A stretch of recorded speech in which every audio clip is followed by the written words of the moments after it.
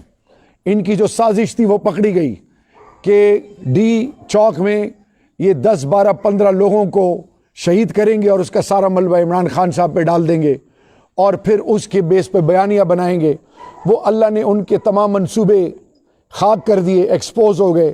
تو عمران خان پوری پاکستانی قوم، پنجاب، سندھ، بلوچستان، خیبر پختونخوا، گلگت بلتستان، آزاد کشمیر، پاکستان کے تمام بزرگوں، ماؤں، بہنوں، بیٹیوں، بچوں، پاکستان کے تمام پولیٹیکل پارٹیز، میرے پاکستانیوں، چاہے آپ JUI سے ہیں، چاہے آپ نون سے ہیں، چاہے پیپلز پارٹی سے ہیں، چاہے جماعت اسلامی سے ہیں، چاہے باپ سے ہیں، بلوچستان عوامی پارٹی، کسی پختونخوا عوامی ملی پارٹی، ANP، جس پولیٹیکل MQM جس پارٹی سے ہیں، تو پاکستانی آپ کے گھر میں بھی چولہے جلتے ہیں، مہنگائی سے آپ کو بھی زندگی میں کتنا اثر پڑا، اور پھر ہماری نیشنل پرائیڈ کو جس طرح چیلنج کیا گیا۔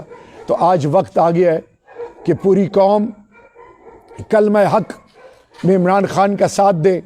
کوہاٹ غیرت مند شہر ہے، غیرت مند ڈسٹرکٹ ہے۔ کوہاٹ اور جنوبی اضلاع نے ہمیشہ عمران خان کا ساتھ دیا ہے۔ آخر میں آپ کے توسط سے، سوشل میڈیا کے توسط سے پوری پاکستانی قوم کو استدعاء التماس ہے، میرے بھائیوں، اگر ہم نہ ہی اٹھیں گے ہماری مدد کے لیے کوئی اور نہیں آئے گا۔ میرے بھائیوں، غیر نہیں آئیں گے۔ امریکہ کا کالا روڈ پہ مارا گیا، پولیس نے اس کو مارا، جارج فلوئڈ، امریکہ کے لوگ نکلے۔ تو آج اگر آپ لوگ نہیں نکلیں گے اور اس مہنگائی کے خلاف احتجاج نہیں کریں گے تو یاد رکھیں ان کا منصوبہ ہے پیٹرول 300 سے اوپر لے کے جانا، اسی طرح ڈیزل۔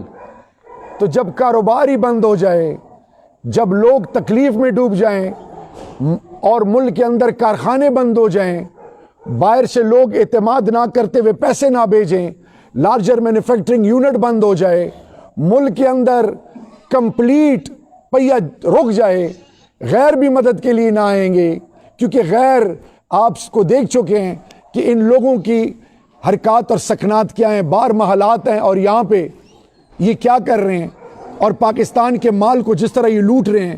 ہم نے جب خزانہ چھوڑا اس وقت کتنے پیسے تھے اور اب کتنے ہیں؟ تو آخر میں اپنی آواز خود بنے، غیرت مند قوم وہ ہوتی ہے جو حق کے لیے کھڑی ہوتی ہے. اللہ رحمان رحیم ضرور ہے، لیکن اللہ ان کو نوازتا ہے جو حق کے لیے کھڑے ہوتے ہیں. میرے پاکستانیوں، حق کے لیے کھڑے ہوں گے، رب آپ پر رحمتیں برسائے گا، اور آئیں ایک ایسی قوم بنیں جس پر آنے والی نسلیں فخر کریں، اور آنے والی نسلوں اور قوموں کے لیے پاکستان ایک مثال ہو. اللہ آپ کا ہم سب کا حامی و ناصر ہو. انسانیت، پاکستان، عمران خان، پاکستانی عوام ہمیشہ کے لیے زندہ باد، اور بشمول کوارٹ پائندہ باد. Thank you so much.